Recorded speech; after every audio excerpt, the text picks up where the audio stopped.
রে খোকা, এত সকাল সকাল ব্যাগপত্র নিয়ে কোথায় যাচ্ছিস? কি বলো তো মা, চারদিকে এত ছলছল পানি তো, তাই ঝালটা নিয়ে মাছ ধরতে যাচ্ছি। যদি কিছু মাছ পাই তাহলে আজ দুপুরে তুমি ঝাল ঝাল করে চচ্চড়ি বানিয়ে দেবে, পেট ভরে ভাত খাবো। কতদিন তোমার হাতের রান্না খাইনি। কি করে রান্না করে খাওয়াবো বল বাবা, আমরা তো গরিব মানুষ, আমাদের কি আর সেই সামর্থ্য আছে যে রোজ রোজ ভালো মন্দ কিনে খাবো? শাক পাতা যাই জোটে না কেন সেটা খেয়েই আমাদের দিন চালিয়ে নিতে হয়। তুমি কষ্ট পেও না মা, উপরে একজন আছেন, দেখবে সব একদিন ঠিক হয়ে যাবে। দুঃখ নয় রে বাবা, আমার শুধু এটা ভেবেই কষ্ট হয় যে আমরা এমন হতভাগা বাবা মা নিজের সন্তানের মুখে একটু ভালো মন্দ তুলে দিতে পারি না। ধুর, এই নিয়ে কেউ মন খারাপ করে? ভালো মন্দ দিতে পারোনি তো কি হয়েছে? এমন তো না যে তোমরা আমাকে না খাইয়ে রেখেছ। আমরা গরিব তো কি হয়েছে বলো, তবুও তো দুবেলা ফ্যান ভাত খেতে পাই। কিন্তু একবার ভেবে দেখো, এই পৃথিবীতে আমাদের থেকে কত অসহায় মানুষ আছে যারা না খেতে পেয়ে দিন কাটায়। তুই ঠিক বলেছিস বাবা, আজ আমার সত্যি তোর জন্য এটা ভেবে গর্ব হচ্ছে যে আমি আমার সন্তানকে খেতে দিতে না পারলেও মানুষের মতো মানুষ করে তুলতে পেরেছি। এটা ভেবে যে সন্তানের এত অভাবের পরেও তার পিতামাতার উপর কোনো অভিযোগ নেই। মা, ওইসব কথা থাক না, এখন আমার দেরি হয়ে যাচ্ছে, এবার আমি যাই। যাচ্ছ যাও ভালো কথা, কিন্তু এটাকে নিয়ে যাবে নাকি এটা দিতে যাওয়ার জন্য আলাদা একটা লোক রাখতে হবে? এই রে, দেখেছো আমি একেবারে ভুলে গেছি। দাও তাহলে, এবার আমি আসি। হ্যাঁ যাও। পাগল একটা। চলো বৌমা, আমরা দুজনে মিলে তাড়াতাড়ি সংসারের বাসি কাজ ছেড়ে রান্না করি, কিছুক্ষণের মধ্যে আবার তোমার শ্বশুর খেতে চলে আসবে। হ্যাঁ মা।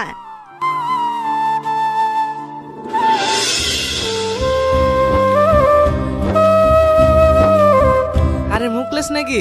দাঁড়াও দাঁড়াও, কতদিন পর দেখা। হ্যাঁ ভাই। দেখে মনে হচ্ছে কাজে গিয়েছিলে, তো বাড়ির খবর সব ভালো তো? হ্যাঁ হ্যাঁ। তোমার সেই হাদা খোপা ছেলের কি খবর?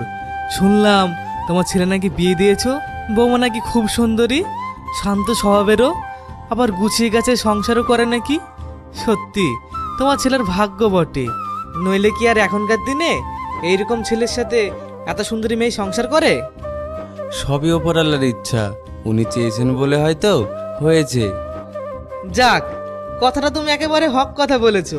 তো বলি, সারাদিন এত কাজ কামে ব্যস্ত না থেকে মাঝে মধ্যে একটু চায়ের দোকানে আসলেও তো পারো, সবাই মিলে একটু আড্ডা মারা যাবে। আমাদের মতো মানুষ কি আর চায় দোকানে রোজ আড্ডা মারতে পারে? সেই সুখ আমাদের কপালে নেই। আমরা গরিব মানুষ, সারাদিন পরিশ্রম করে যে টাকা উপার্জন করি তা চাল আর ডাল কিনতেই ফুরিয়ে যায়। আহ, দেখেছো, তুমি আমার কথায় দুঃখ পেলে। আমি কিন্তু তোমাকে দুঃখ দিতে চাইনি, আমি বলতে চাইলাম যে মাঝে মধ্যে যদি তুমি আসো তাহলে তুমি বলে কথা, আমরাই না হয় চাই দামটা দিয়ে দেবো, একসাথে বসে হয়তো দুটো মনে সুখ দুঃখের কথা হবে, এই আর কি। বুঝেছি, বেশ, যদি কখনো সময় পাই তাহলে যাব। আজ তবে আসি। ঠিক আছে, যাও।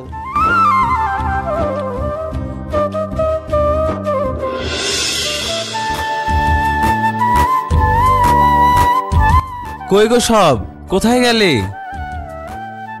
ওই যে তোমার শ্বশুর চলে এসেছে, আমি যাই, গিয়ে সবকিছু ঠিকঠাক করি, তুমি খাবারটা নিয়ে তাড়াতাড়ি এসো। ঠিক আছে।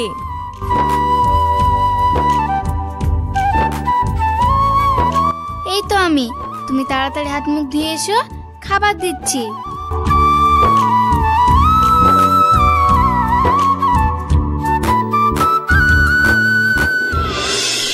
আজ তোমার আসতে দেরি হলো কেন? আসার পথে শাইনের সাথে দেখা হয়েছিল, তাই কথা বলতে গিয়ে লেট হয়ে গেল। কথা? কি কথা? ও কিছু না, এমনি বলছি। তোমার ছেলে কোথায়? তোমার ছেলেকে তো দেখছি না। আপনার ছেলে তো সেই সকালে উঠে জাল নিয়ে মাছ ধরতে গিয়েছে। মাছ ধরতে গিয়েছে? আমি বলি কি বৌমা, আমার তো বয়স হয়েছে, বলো আর কতদিন বা বাঁচবো? এমনিতেই সংসারের এই হাল, আমি আর পেরে উঠছি না। এবার তুমি সুরজকে বোঝাও, এইসব ফালতু কাজকর্ম রেখে কিছু তো করতে পারে, অন্তত তোমাদের দুজনের পেটটা তো চলবে। আসলে আব্বা, আপনি তো জানেন আপনার ছেলে একটু বেশিই ভালো মানুষ আর ভোলা ভালা টাইপের, তাই কেউই ওকে ঠিক মতো কাজে নিতে চায় না। সবই বুঝি, কিন্তু বুঝেও তো কিছু করার নেই। আমরা গরিব মানুষ, যতক্ষণ খাটবো ততক্ষণ খাবো, আর যদি একবেলা না খেতে পাই তাহলে মুখে খাবার তুলে দেওয়ার মতো কেউই থাকবে না। তাই ভবিষ্যতের কথা ভেবেও তো কিছু করতে পারে বলো। আমি বলি কি, ও তো সেরকম ঠিক মতো কিছুই বোঝে না। তুমি তো রাস্তায় চলাফেরা করো, তুমি কাউকে বলে ওর একটা কাজের ব্যবস্থা করে দিতে পারবে না? বেশ, আমি তাহলে কাউকে বলে ওর কাজের ব্যবস্থা করে দিতে বলছি। তুমি বৌমা সুরজকে বলে দিও কাল থেকে যেন ও কাজে লাগে। হ্যাঁ।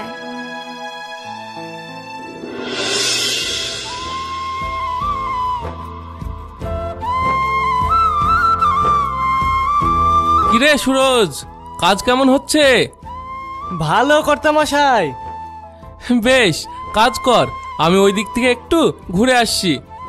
হ্যাঁ।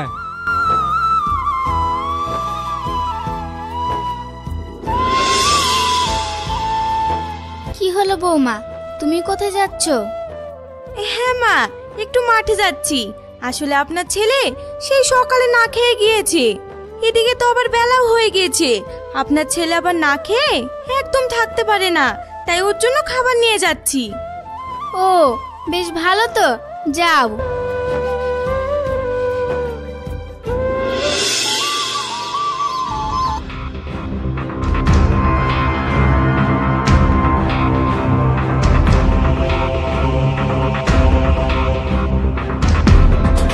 সুরজ, এটা তুই কি করেছিস?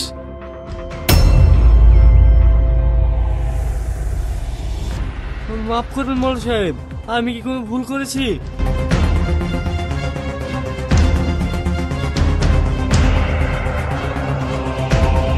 কি ব্যাপার, ওখানে এত চিৎকার চেঁচামেচি হচ্ছে কেন? যাই তো গিয়ে দেখি। তুই যে আমার এত বড় লোকসান করলি, এর ক্ষতিপূরণ দেবে কে? কি কি হয়েছে? কি হয়েছে সেটা তোমার স্বামীকে জিজ্ঞাসা করো।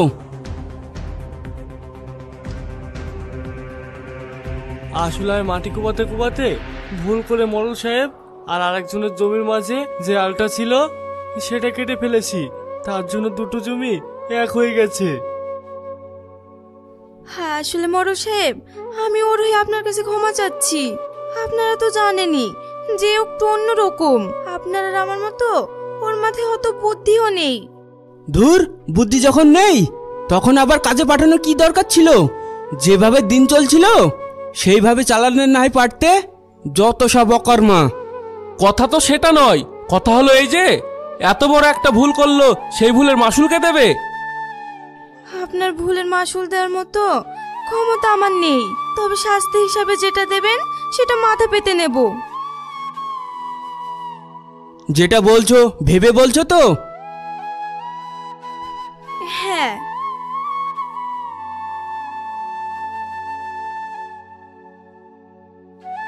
বেশ, তাহলে তোমাদের শাস্তি হিসাবে আজ তোমরা দুজনে মিলে আমার এক দাগে যতটা জমি আছে সমস্ত জমি বিনা পারিশ্রমিকে কোদাল দিয়ে কুবিয়ে দেবে, আর তা না হলে 5,000 টাকা নগদ জরিমানা দেবে। বেশ, তাই করে দেব। বেশ, তাহলে কাজ শুরু করো।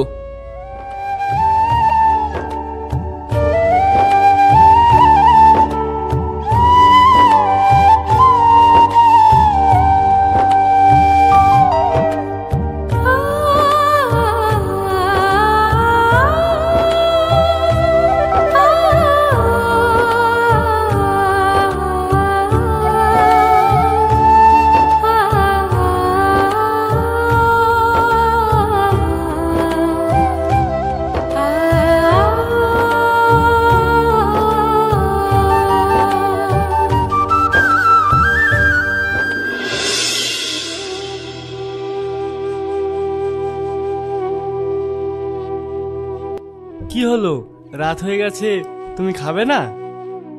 না, আমার খিদে নেই। আমি জানি আজকের এই ঘটনার জন্য তুমি রেগে আছো, তাই খাবার খাচ্ছ না। আসলে আমি কি হলো? ও কিছু না। কিছু না বললেই হবে, দেখি তোমার হাতটা। এ কি, তুমি কাঁদছো? কাঁদবো না তো কি করবো? এইসব কিছু তো আমার জন্য হয়েছে, আমার বোকামের জন্যই তো তুমি এত ব্যথা পেয়েছো। আচ্ছা নাসরিন, মানুষ গরিব হলে কি এইভাবে কষ্ট আর ব্যথা পেতে হয়? কে বলেছে আমি ব্যথা পেয়েছি? আমি যতটুকু ব্যথা হাতে না পেয়েছি তার থেকে 10 গুণ খুশি হয়েছি তোমার চোখের পানি দেখে, যে এটা ভেবে মানুষ তার কাছের মানুষটাকে ঠিক কতটা ভালোবাসলে তার আঘাত দেখে আর একজনের চোখে পানি আসতে পারে। মানে? ছেড়ে দাও, ও তুমি বুঝবে না। অত শত না বুঝলেও আমি এটা বুঝি, এসব কিছুর জন্য আমার ভাগ্য দায়ী। ভাগ্য কেন? কারণ হলো আমরা গরিব বলেই তো আজ আমাদের সাথে এত কিছু ঘটছে বলো। আমরা যদি ওই মোড়ল সাহেব, শাহিন চাচা ওদের মতো বড়লোক হতাম, টাকা পয়সা থাকতো, তাহলে তোর আমি দিনমজুরি খাটতে যেতাম না। আর না গেলে তো আর ভুলের মাসুল হিসাবে এই শাস্তিও পেতে হতো না, আর শাস্তি না পেলে তুমি এত ব্যথা পেতে না। বাবা, তোমার এত বুদ্ধি! কে বলেছে তুমি বোকা? তাই না? এবার তুমি এখানে বসো, আমি তোমার হাতে মলম লাগিয়ে দিই।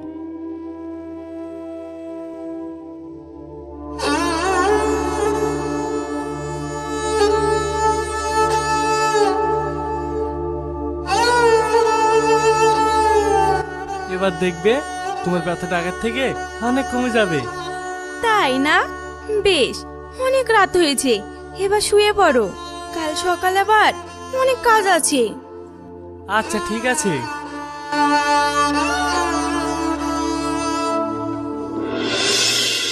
কত কষ্ট করে সবাইকে বলে বলে একটা কাজ খুঁজে দিলাম, সেখানে গিয়েও লোকসান।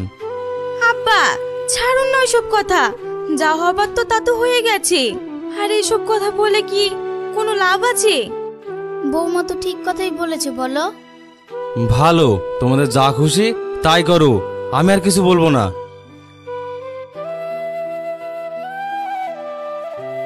বৌমা, তুমি গিয়ে কাপড় দুটো ধুয়ে নাও, ধুয়ে রান্নাটা বসিয়ে দাও। হ্যাঁ মা।